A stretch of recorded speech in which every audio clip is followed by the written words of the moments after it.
तो ये CBSE board के जो स्टूडेंट हैं, ये वीडियो उनके लिए भी बहुत इंपॉर्टेंट है, और नीट वाले जो स्टूडेंट हैं उनके लिए भी बहुत इंपॉर्टेंट है। वीडियोस को देखो, समझो, और जिसको भी कोई डाउट है वो कमेंट सेक्शन में डाल सकता है। अपना कमेंट लिख के अपना डाउट्स वगैरह पूछ सकते हैं स्टूडेंट्स। और ऐसे ही वीडियोस को देखते रहो, आगे शेयर करते रहो, सीखते रहो, सिखाते रहो। अब यहाँ पे एक चीज समझनी है कि जब भी हमारा जो ऑब्जर्वर है, अगर ऑब्जर्वर ग्राउंड फ्रेम में है तो ग्राउंड फ्रेम होता है इनर्शियल फ्रेम। इनर्शियल फ्रेम वो होता है जिसकी एक्सेलरेशन जो है वो खुद की एक्सेलरेशन नहीं होती, जीरो होती है। तो ग्राउंड फ्रेम को इनर्शियल फ्रेम माना जाता है। लेकिन अगर हमारा जो ऑब्जर्वर है वो एलिवेटर के अंदर बैठ गया, मतलब लिफ्ट के अंदर चला गया, तो लिफ्ट के पास तो ऑलरेडी एक्सेलरेशन है, तो जो लिफ्ट का फ्रेम है उसको बोलेंगे नॉन इनर्शियल फ्रेम। और जब कभी भी ऑब्जर्वर नॉन इनर्शियल फ्रेम के अंदर चला जाएगा तो उस समय कॉन्सेप्ट चेंज हो जाएगा।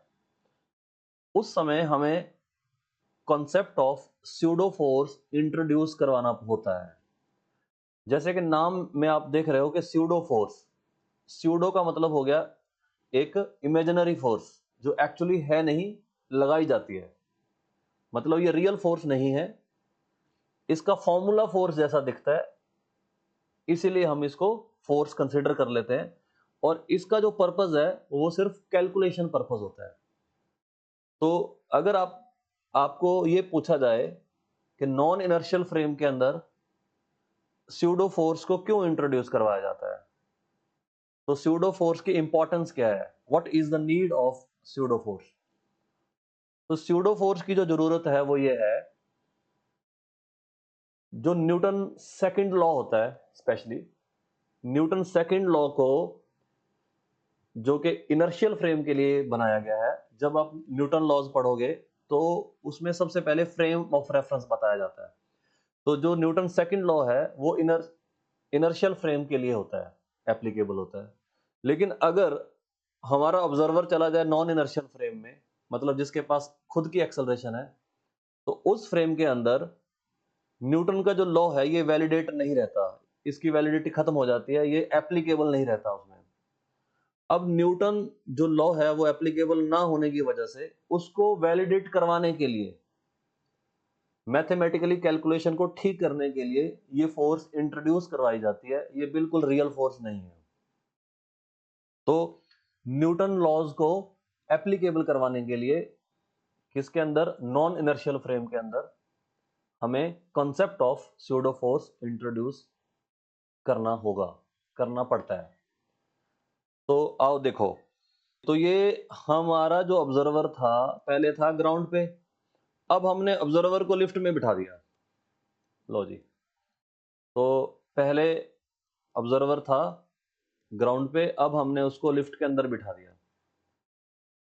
तो जैसे ये ऑब्जर्वर क्या होता है, जैसे ही किसी फ्रेम में ऑब्जर्वर बैठता है, जो हमारा ऑब्जर्वर है वो जिस फ्रेम में बैठता है वही फ्रेम उसके लिए रेस्ट हो जाता है।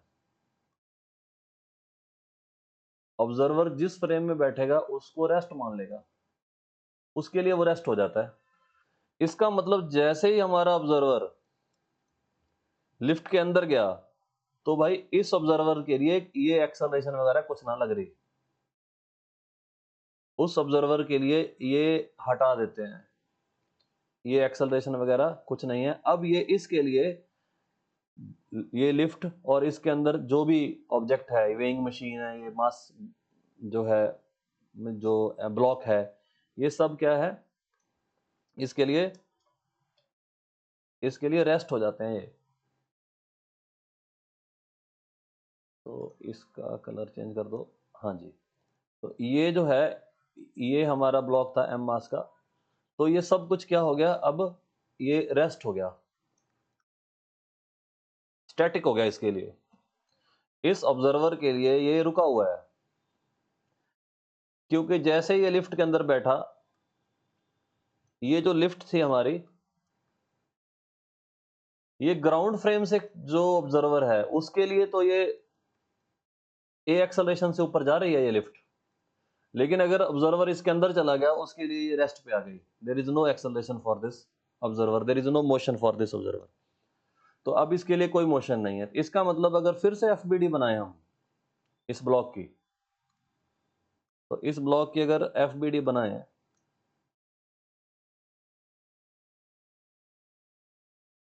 तो पहले तो ये ग्राउंड वाले ऑब्जर्वर को हटा देते हैं, क्योंकि ये हमारा ऑब्जर्वर है नहीं, हमारा ऑब्जर्वर ये है।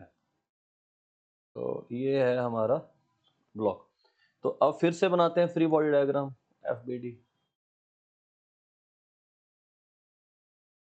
अब जैसे ही इस पे ऑब्जर्वर इसके अंदर गया, तो अब इस ब्लॉक पे क्या है, वेट लग रहा है नीचे को, और ये ब्लॉक इसके लिए रेस्ट है। अब अगर इस फ्री बॉडी डायग्राम को हम देखते हैं, तो यहाँ पे एक फोर्स है नीचे को, दूसरा आप रिएक्शन शो कर सकते हो। एक यहाँ पे एक रिएक्शन तो है ही है, तो वो रिएक्शन भी दिखा देते हैं। ये तो दो चीजें हैं ही। अब अगर ये रेस्ट है, तो इसका मतलब n is equal to mg लिखा जाएगा, तो यहाँ पे मिस्टेक है। ये नॉर्मल रिएक्शन mg के बराबर नहीं है। क्यों? क्योंकि ये जो हमारी लिफ्ट है, ये है नॉन इनर्शियल फ्रेम।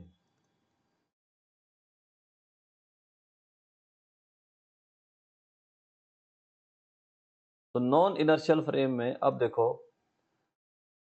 अब सेकंड लॉ कैसे लगाएं यहाँ पे। अगर हम सेकंड लॉ लगाने की कोशिश करें तो रिजल्ट गलत आएगा। देखो, अगर मैं लिखूं F net is equal to M A, हाँ जी, तो F net is equal to M A, ये लगा दें। अब जब ये रेस्ट है तो इसकी एक्सेलरेशन तो जीरो हो गई, तो यहाँ पे जीरो लिखना पड़ेगा। तो नेट फोर्स हम लिखेंगे N minus m g, net force लिखेंगे एन माइनस एम जी, और ये क्या हो गया, जीरो। इसका मतलब N is equal to m g आ गया। लेकिन हम इससे पहले ग्राउंड फ्रेम से देख के आए हैं। जब हमने ग्राउंड फ्रेम से इसी प्रॉब्लम को किया था, तो हमने रिजल्ट निकाला था N is equal to m g plus a. ये देखो, अगर लिफ्ट ऊपर को जाएगी ए एक्सेलरेशन से, तो इफेक्टिव जो वेट है, इफेक्टिव जी है, वो बढ़ जाती है, तो वेट बढ़ जाता है। तो ये होता है रिजल्ट। तो यहाँ पे नॉर्मल रिएक्शन ये आ रहा है एम जी। इसका मतलब यहाँ पे न्यूटन सेकंड लॉ नहीं अप्लाई कर पा रहे। अगर न्यूटन सेकंड लॉ अप्लाई नहीं कर पा रहे, तो अब हमें इसका मतलब है कि न्यूटन लॉ फेल हो गया? नहीं। अब यहाँ पे क्या है, इसको फेल नहीं होने देंगे हम, इसको क्या करेंगे, वैलिडेट करवाएंगे। इसका मतलब है यहाँ पे एक फोर्स खुद से इंट्रोड्यूस करनी पड़ेगी, उसको बोलते हैं स्यूडो फोर्स। तो स्यूडो फोर्स जो है, ये एक is not a real force, ये रियल फोर्स नहीं है। ये हमें यहाँ पे मैथमेटिक्स को ठीक करने के लिए खुद से इंट्रोड्यूस करवानी होती है। तो स्यूडो फोर्स जो है, ये जो स्यूडो फोर्स है, ये ऐसी दिखती है। इसका जो फॉर्मूला है, formula F is equal to M A. लेकिन यहाँ पे मास क्या है, मास ऑफ ऑब्जेक्ट है। लेकिन एक्सेलरेशन ऑब्जेक्ट की होनी चाहिए थी, लेकिन एक्सेलरेशन ऑब्जेक्ट की नहीं है। यहाँ पे क्या है, एक्सेलरेशन फ्रेम की है। ये फर्क है इन दोनों में। यहाँ पे एक्सेलरेशन ऑफ फ्रेम है ये, और जो मास है वो ऑब्जेक्ट का है। तो लगाएंगे हम अपनी तरफ से, ऑब्जेक्ट पे लगाएंगे। ये फोर्स लगती नहीं है, ये लगाई जाती है, इमेजिनरी फोर्स है, हमने खुद इंट्रोड्यूस करवाई है, ये रियल फोर्स नहीं है। तो कभी नहीं बोलते कि स्यूडो फोर्स लग रही है, ये स्यूडो फोर्स लगाई गई है। तो ये मास ऑब्जेक्ट का है। और यहाँ पे इंटरेस्टिंग बात यह है कि एक नेगेटिव साइन भी आता है। ये है इसका कंप्लीट फॉर्मूला स्यूडो फोर्स का। तो मास तो किसका लेंगे, ऑब्जेक्ट का। लेकिन मास किसका लेंगे, ऑब्जेक्ट का। एक्सेलरेशन किसकी लेंगे, फ्रेम की। और जो फ्रेम की एक्सेलरेशन है, उसके ऑपोजिट फोर्स लगानी है। अब देखो यहाँ पे ये एफबीडी तो बना ही रखी है। अब क्या है कि एक फोर्स हमें इंट्रोड्यूस करवानी होगी, सूडो फोर्स, ताकि हम न्यूटन लॉ को जस्टिफाई कर सकें। देखो, तो हम क्या करते हैं, ये ब्लॉक जो था, जो हमारा फ्रेम है, ये ऊपर को जा रहा है। जो लिफ्ट है, अगर ग्राउंड फ्रेम से देखें तो ऊपर को जा रही थी। अगर ये ऊपर को जा रही है तो इसका उल्टा नीचे को फोर्स लगेगी, स्यूडो फोर्स। तो जो एफ स्यूडो है वो नीचे को लगेगी, क्योंकि एक्सेलरेशन ब्लॉक के ऊपर को है, तो यहाँ पे ये नीचे को उल्टा लगा देंगे। F is equal to M a. Mass किसका होगा? ब्लॉक का। एक्सेलरेशन किसकी होगी? फ्रेम की, लिफ्ट की। तो ये F is equal to M A हमने लगा दी। ठीक है, ये आ गई स्यूडो फोर्स।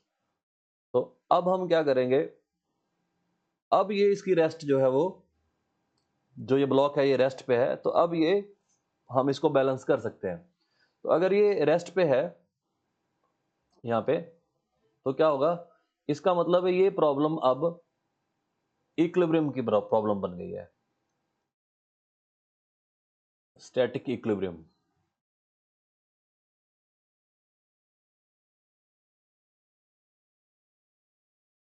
इस ऑब्जर्वर के लिए तो ये ब्लॉक रुका हुआ है। अगर ये रुका हुआ है, इसका मतलब जो नेट हॉरिजॉन्टल फोर्स है वो जीरो होनी चाहिए। सॉरी, नेट वर्टिकल फोर्स क्या होनी चाहिए? जीरो होनी चाहिए। इसका मतलब जो एन है, ये इसको दोनों फोर्स को इकट्ठा बैलेंस करना होगा, एम जी को और एम ए को। तो जैसे ही हम ये करेंगे, इसको तो हटा ही देते हैं, इसका तो कोई काम भी नहीं है। हाँ जी, तो ये जो है अपने पास नॉर्मल रिएक्शन का फॉर्मूला आ गया। एम को कॉमन ले लो, वापस वही रिजल्ट मिल गया, जी प्लस ए। तो समझने वाली बात यहाँ पे सिर्फ इतनी थी, जो स्यूडो फोर्स है, इसकी जो डायरेक्शन है वो हमारे फ्रेम की एक्सेलरेशन के ऑपोजिट होती है। क्योंकि ये लिफ्ट ऊपर को जा रही थी, ये है फ्रेम की एक्सेलरेशन। लिफ्ट क्या है? हमारा फ्रेम है। तो अगर ये ऊपर को जा रही है तो हमने स्यूडो फोर्स नीचे को लगा दी, तो ये स्यूडो फोर्स हमने नीचे को लगा दी। अगर ये लिफ्ट नीचे को आ रही होती, अगर ये लिफ्ट नीचे को आ रही होती विद एक्सेलरेशन ए, तो फिर से स्यूडो फोर्स। अब हमारा जो फ्रेम है, ये इसकी एक्सेलरेशन डाउनवर्ड है, तो जैसे ही हम इसकी एफ बी डी बनाएंगे इस ब्लॉक की, तो वेट तो लगेगा ही नीचे को, एम जी। वेट तो हम नीचे को शो कर देंगे, एम जी। और जो नॉर्मल रिएक्शन है वो इन दोनों के सरफेस के बीच में होगी, अपवर्ड दिखाएंगे ब्लॉक के ऊपर, ऊपर को लगेगी। अब जो स्यूडो फोर्स है, देखो, ये है हमारा फ्रेम की एक्सेलरेशन। तो फ्रेम अगर नीचे को आ रहा है तो इसका ऑपोजिट फोर्स लगेगी, स्यूडो फोर्स। तो जो स्यूडो फोर्स यहाँ पे हम लगाएंगे वो F is equal to M a. Mass इसका होगा ब्लॉक का, लेकिन एक्सेलरेशन, ऑब्जर्वर कहाँ पे है? ऑब्जर्वर इसके अंदर है। ऑब्जर्वर क्या है? लिफ्ट के अंदर है। तो ये नॉन इनर्शियल फ्रेम हो गया। तो न्यूटन लॉ को अब वैलिड कर देते हैं यहाँ पे। अब ये ब्लॉक रेस्ट पे है हमारे ऑब्जर्वर के लिए, तो ऑब्जर्वर कहेगा देखो भाई, ये फोर्स बैलेंस कर दो, नेट वर्टिकल फोर्सेस को बैलेंस कर दो। मतलब जो ऊपर को फोर्स लग रही है और जो नीचे को फोर्स लग रही है, they must cancel each other. इसका मतलब एन की जो वैल्यू आ गई वो आ गई M G minus M A, और यहां से एम कॉमन ले लो, तो ये आ गया जी माइनस ए। तो आपने देखा कि इफेक्टिव वेट जो है वो कम हो गया है। This is apparent wait. तो रियल वेट हम बोल देते हैं जब लिफ्ट मूव नहीं कर रही थी, जब कोई एक्सेलरेशन नहीं थी, जब जीरो एक्सेलरेशन थी। और एपरेंट वेट क्या होता है? वो हो जाता है जी प्लस ए, जब एक्सेलरेशन जो है वो ऊपर को है, और इसी की वैल्यू हो जाती है जी माइनस ए, जब एक्सेलरेशन डाउनवर्ड होती है। तो स्टूडेंट्स, बढ़िया कॉन्सेप्ट था, इजी कॉन्सेप्ट है। तो इस कॉन्सेप्ट को हमने डिटेल में पढ़ लिया। अब आपको कॉन्सेप्ट क्लियर हो चुका है दोनों फ्रेम से, ग्राउंड फ्रेम से और लिफ्ट के फ्रेम से मतलब नॉन इनर्शियल फ्रेम से। तो यहाँ पे इनर्शियल वर्सेस नॉन इनर्शियल दोनों फ्रेम हो गए, ग्राउंड फ्रेम, लिफ्ट फ्रेम। तो ग्राउंड फ्रेम से न्यूटन सेकंड लॉ लगता है वैलिड है, क्योंकि वो इनर्शियल फ्रेम है। जैसे हम नॉन इनर्शियल फ्रेम में आए तो न्यूटन सेकंड लॉ जो था उसका रिजल्ट गलत आने लगा। उसको करेक्ट करने के लिए एक फोर्स इंट्रोड्यूस कराई गई, उसका नाम है स्यूडो फोर्स। और जो फ्रेम की एक्सेलरेशन होती है उसकी डायरेक्शन के ऑपोजिट लगती है स्यूडो फोर्स। तो और मिस्टेक यहाँ पे होती है, कई बार क्वेश्चन में लिखा होता है कि lift is moving upward with a constant velocity 5 metre पर सेकेंड। तो कांस्टेंट वेलोसिटी पे एक्सेलरेशन 0 होती है, तो उस समय इफेक्टिव वेट जो है वो चेंज नहीं होता, मतलब जो mg है रियल वेट वही रहता है। ठीक है। और दूसरा है यहाँ पे वेटलेसनेस के ऊपर क्वेश्चन पूछा जाता है। तो वेटलेसनेस का मतलब ये है कि जो अपरेंट वेट है या इफेक्टिव वेट है वो 0 हो जाता है। वेटलेसनेस कब आएगी, तो इसको भी एक्सप्लेन कर देते हैं, देखो कैसे होगा। हाँ जी, वेटलेसनेस क्या होती है? तो वेटलेसनेस, अगर हमारी जो लिफ्ट है, अगर ये लिफ्ट का फ्री फॉल हो जाए, मतलब जो इसकी केबल वगैरह है वो टूट जाए, तो ये जी एक्सेलरेशन से गिरेगी। तो इसकी एक्सेलरेशन क्या हो जाएगी? जी। तो ये जी एक्सेलरेशन से नीचे को आएगी। अगर ये जी एक्सेलरेशन से नीचे को आएगी, जो भी यहाँ पे हमारा ये ब्लॉक है, ये नॉर्मल रिएक्शन होता है यहाँ पे। तो हमने क्या अभी पढ़ा था, एपरेंट वेट क्या होता है? एपरेंट वेट होता है अगर डाउनवर्ड एक्सेलरेट हो रही है तो जी माइनस ए। तो अगर फ्री फॉल हो गया तो एलिवेटर या लिफ्ट की जो एक्सेलरेशन है वो जी के बराबर हो जाएगी, और ये जी से जी क्या हो जाएगा?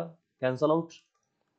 एपरेंट वेट मतलब नॉर्मल रिएक्शन, जो नॉर्मल रिएक्शन है वो 0 हो जाएगी। अगर इनके बीच में नॉर्मल रिएक्शन 0 हो गई तो कांटेक्ट टूट जाएगा,